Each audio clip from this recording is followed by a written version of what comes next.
કડાઈ પનીર માટે આપણે પનીર રાખ્યું છે, કેપ્સિકમ કાપીને રાખ્યા છે, કાંદા રાખ્યા છે કાપીને, અને ગ્રેવીને સાંતળવા માટે લસણ, કાંદા, ટમેટા. પહેલાં કાંદા, લસણ ને ટમેટાને આપણે સાંતળી લઈશું. થોડાક રાખી દઈશું. બસ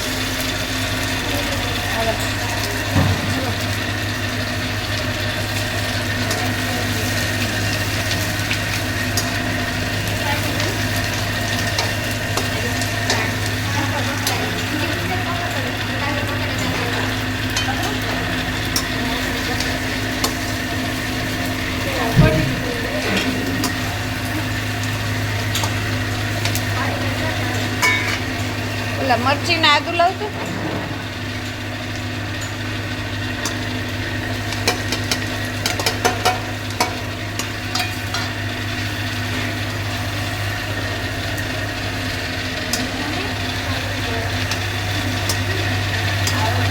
તેની કચાશ ચાલી જાય એટલું આપણે કાંદા, લસણ, આદુ, મરચાં અને ટમેટા સાંતળી લેશું.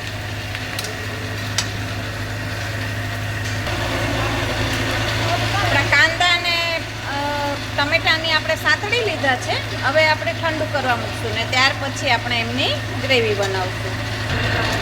કેપ્સિકમને સાંતળી લઈશું. 80% આપણે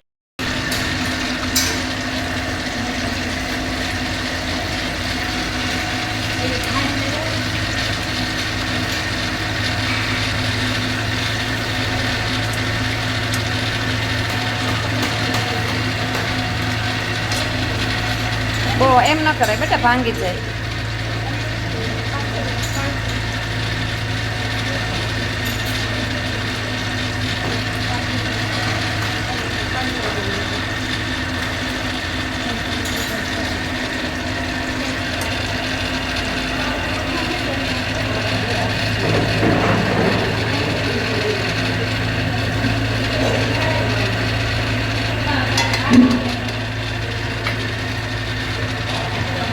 કાઢી લો. ટમેટા પણ આપણે સાંતળી લીધા છે.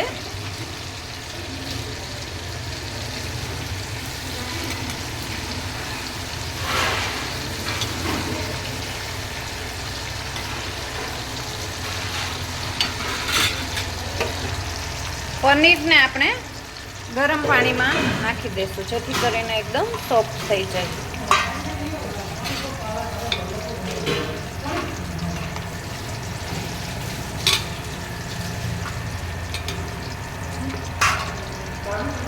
સાંતળેલા કાંદા, લસણ અને આ સાંતળેલા ટમેટાની ગ્રેવી કરી નાખશું.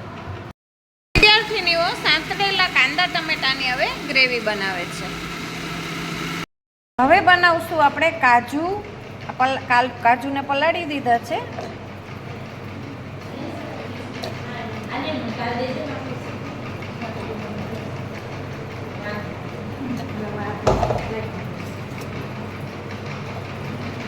ખસખસ અને મગજતરીના બી પણ પલાળી દીધા છે. તેની પેસ્ટ બનાવશું. વિદ્યાર્થીનીઓ બનાવશે મેંદાના પરોઠા કડાઈ પનીર સાથે ખાવા માટે. પંજાબી મસાલાની ગ્રેવી બનાવશું. આ મસાલાની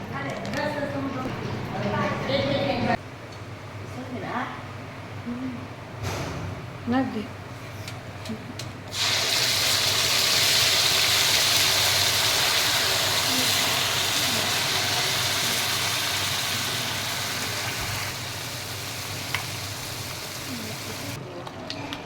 હવે આપણે આ પંજાબી મસાલો પલાળીને પેસ્ટ બનાવીને રાખી છે એના એડ કરી દઈશું.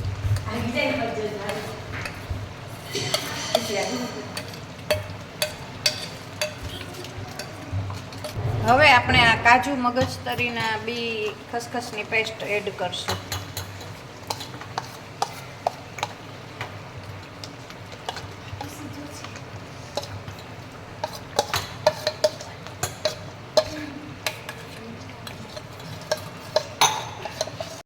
ગ્રેવી આપણી પાકી ગઈ છે. હવે આપણે સાંતળેલા કાંદા, ટમેટા અને કેપ્સિકમ નાખી દઈશું.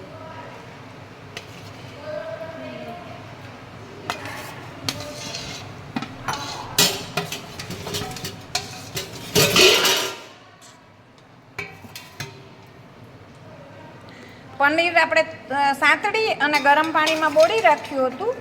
હવે આપણે પનીર નાખી દઈશું.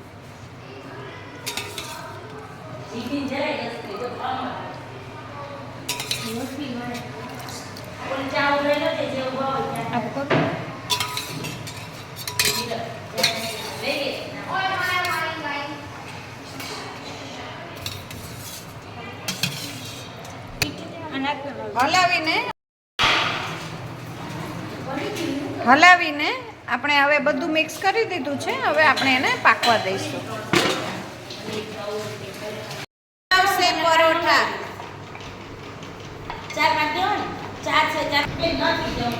સરસ ઉભા થઈને પાડો તો ભણે એવો બધે ન પાડ દો.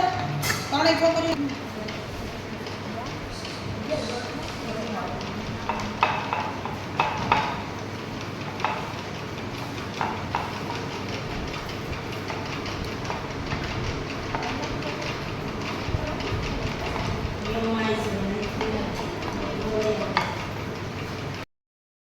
કઢાઈ પનીર ને પરોઠા રેડી થઈ ગયા છે.